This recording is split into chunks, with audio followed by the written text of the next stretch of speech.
स्कंद पुराण में इस मंदिर का वर्णन करते हुए लिखा गया है, बहुनि संति तीर्थानि दिव्य भूमि रसातले, बद्री सदृश्य तीर्थम न भूतो न भविष्यति।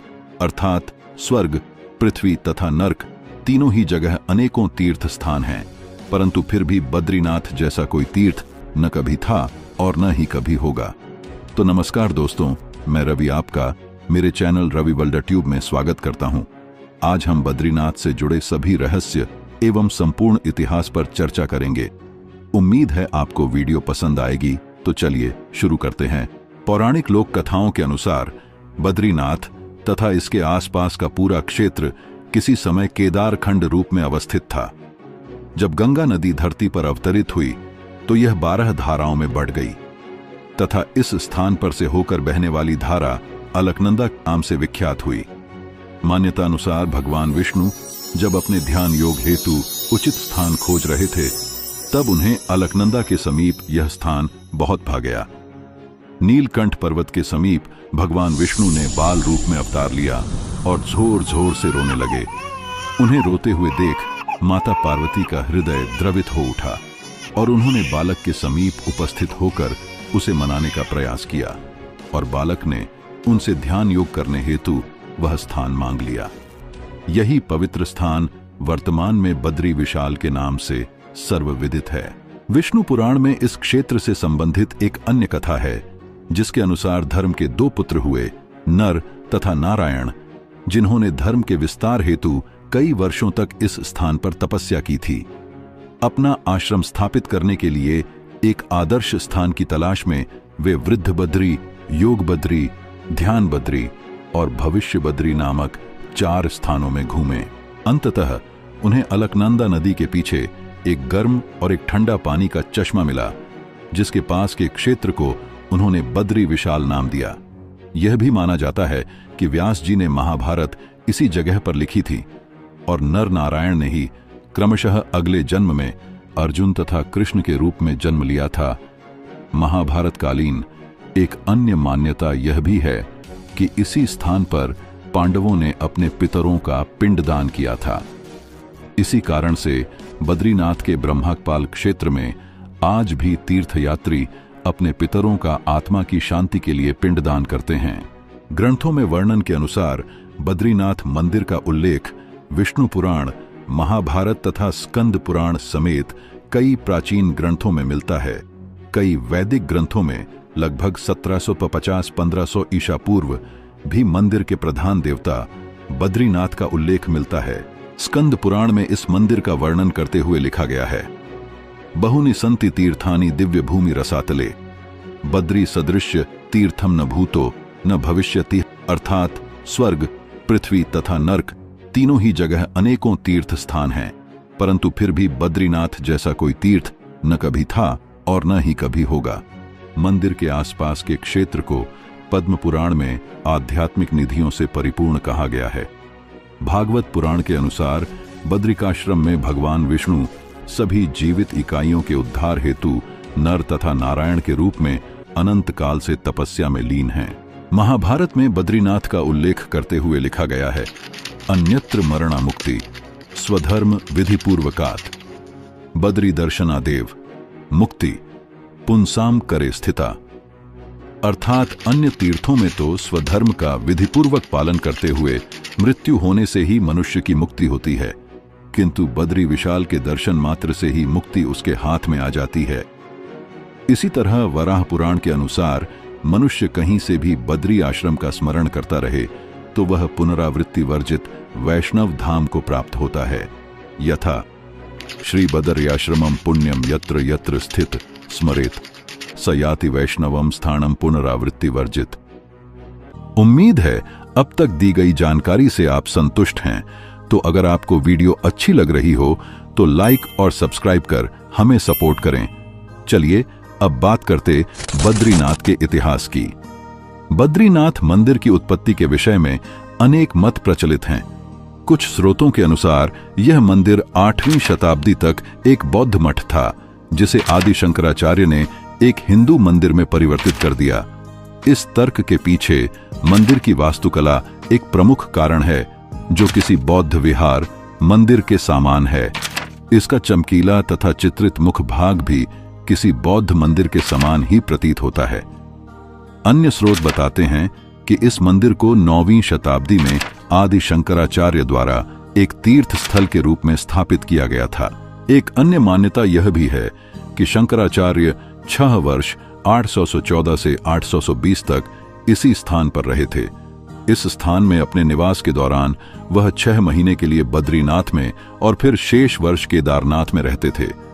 हिंदू अनुयायियों का कहना है कि बद्रीनाथ की मूर्ति देवताओं ने स्थापित की थी। जब बौद्धों का पराभव हुआ तो उन्होंने इसे अलकनंदा में फेंक दिया। शंकराचार्य ने ही अलकनंदा नदी में से बद्रीनाथ की इस मूर्ति की खोज की और इसे तप्त कुंड नामक गर्म चश्मे के पास स्थित एक गुफा में स्थापित किया। तदनंतर मूर्ति पुण्य स्थानांतरित हो गई और तीसरी बार तप्त कुंड से निकालकर रामानुजाचार्य ने इसकी स्थापना की। एक पारंपरिक कहानी के अनुसार शंकराचार्य ने परमार शासक राजा कनकपाल की सहायता से इस क्षेत्र से सभी बौद्धों को निष्कासित कर दिया था। इसके बाद कनकपाल और उनके उत्तराधिकारियों ने ही इस मंदिर की प्रबंध व्यवस्था संभाली। गढ़वाल के राजाओं ने मंदिर प्रबंधन के खर्चों को पूरा करने के लिए ग्रामों के एक समूह की स्थापना की। इसके अतिरिक्त मंदिर की ओर आने वाले रास्ते पर भी कई ग्राम बसाए गए, जिनसे हुई आय का उपयोग तीर्थयात्रियों के खाने और ठहरने की व्यवस्था करने के लिए किया जाता था। समय के साथ साथ परमार शासकों ने बोलांद बद्रीनाथ नाम अपना लिया, जिसका अर्थ बोलते हुए बद्रीनाथ है। उनका एक अन्य नाम श्री 108 बद्रीश्चाराय परायण गढ़राज महिमहेंद्र धर्म वैभव धर्मरक्षक शिरोमणि भी था। इस समय तक गढ़वाल राज्य के सिंहासन को बद्रीनाथ की गद्दी कहा जाने लगा था और मंदिर में जाने से पहले भक्त राजा को श्रद्धा अर्पित करते थे। यह प्रथा 19वीं शताब्दी के उत्तरार्ध तक जारी रही। 16वीं शताब्दी में गढ़वाल के तत्कालीन राजा ने बद्रीनाथ मूर्ति को गुफा से लाकर वर्तमान मंदिर में स्थापित किया। मंदिर के बन जाने के बाद इंदौर की महारानी अहिल्याबाई ने यहां स्वर्ण कलश छतरी चढ़ाई थी। 20वीं शताब्दी में जब गढ़वाल राज्य को 2 भागों में बांटा गया तो बद्रीनाथ मंदिर ब्रिटिश शासन के अंतर्गत आ गया। हालांकि मंदिर की प्रबंधन समिति का अध्यक्ष तब भी गढ़वाल का राजा ही होता था। मंदिर की आयु और क्षेत्र में निरंतर आने वाले हिमस्खलनों के कारण होने वाली क्षति के फलस्वरूप मंदिर का कई बार नवीनीकरण हुआ है। 17वीं शताब्दी में गढ़वाल के राजाओं द्वारा मंदिर का विस्तार करवाया गया था। 1803 में इस हिमालयी क्षेत्र में आए एक भूकंप ने मंदिर को भारी क्षति पहुंचाई थी, जिसके बाद यह मंदिर जयपुर के राजा द्वारा पुनर्निर्मित करवाया गया था। निर्माण कार्य 1870 के दशक के अंत तक चल ही रहे थे। हालांकि यह मंदिर प्रथम विश्व युद्ध के समय तक बनकर पूरी तरह से तैयार हो गया था। इस समय तक मंदिर के आसपास एक छोटा सा नगर भी बसने लगा था, जिसमें मंदिर के कर्मचारियों के आवास के रूप में 20 झोपड़ियां थीं। तब तीर्थयात्रियों की संख्या आमतौर पर 7 से 10 हजार के बीच रहती थी। हालांकि प्रत्येक 12 वर्षों में आने वाले कुंभ मेले त्योहार के समय इन आगंतुकों की संख्या 50,000 तक बढ़ जाती थी। मंदिर को विभिन्न राजाओं द्वारा दान दिए गए कई ग्रामों से भी राजस्व प्राप्ति होती थी। 2006 में राज्य सरकार ने अवैध अतिक्रमण पर रोक लगाने के लिए बद्रीनाथ के आसपास के क्षेत्र को नो कंस्ट्रक्शन जोन घोषित कर दिया। ये तो हुई यहाँ की इतिहास की बात। अब बात करते हैं मंदिर की स्थापत्य शैली की। बद्रीनाथ मंदिर अलकनंदा नदी से लगभग 50 मीटर ऊंचे धरातल पर निर्मित है और इसका प्रवेश द्वार नदी की ओर देखता हुआ है। मंदिर में 3 संरचनाएं हैं: गर्भगृह, दर्शन मंडप और सभा मंडप। मंदिर का मुख पत्थर से बना है और इसमें धनुषाकार खिड़कियां हैं। चौड़ी सीढ़ियों के माध्यम से मुख्य प्रवेश द्वार तक पहुंचा जा सकता है, जिसे सिंह द्वार कहा जाता है। यह एक लंबा धनुषाकार द्वार है। इस द्वार के शीर्ष पर 3 स्वर्ण कलश लगे हुए हैं और छत के मध्य में एक विशाल घंटी लटकी हुई है। अंदर प्रवेश करते ही मंडप है, एक बड़ा स्तंभों से भरा हॉल जो गर्भगृह या मुख्य मंदिर क्षेत्र की ओर जाता है। हॉल की दीवारों और स्तंभों को जटिल नक्काशी के साथ सजाया गया है। इस मंडप में बैठकर श्रद्धालु विशेष पूजाएं तथा आरती आदि करते हैं। सभा मंडप में ही मंदिर के धर्माधिकारी, नायब रावल एवं वेद पाठी विद्वानों के बैठने का स्थान है। गर्भगृह की छत शंकुधारी आकार की है और लगभग 15 मीटर लंबी है। छत के शीर्ष पर एक छोटा कपोला भी है जिस पर सोने का पानी चढ़ा हुआ है।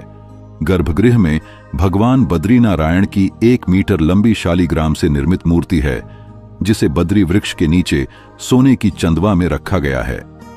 बद्रीनारायण की इस मूर्ति को कई हिंदुओं द्वारा विष्णु के 8 स्वयं प्रकट हुई प्रतिमाओं में से एक माना जाता है। मूर्ति में भगवान के 4 हाथ हैं, 2 हाथ ऊपर उठे हुए हैं, एक में शंख और दूसरे में चक्र है, जबकि अन्य 2 हाथ योग मुद्रा भगवान की गोद में उपस्थित हैं। मूर्ति के ललाट पर हीरा भी जड़ा हुआ है। गर्भगृह में धन के देवता कुबेर, देवर्षि नारद, उद्धव, नर और नारायण की मूर्तियां भी हैं। मंदिर के चारों ओर 15 और मूर्तियों की भी पूजा की जाती है। इनमें लक्ष्मी, गरुड़, नारायण का वाहन और नवदुर्गा मूर्तियां शामिल हैं।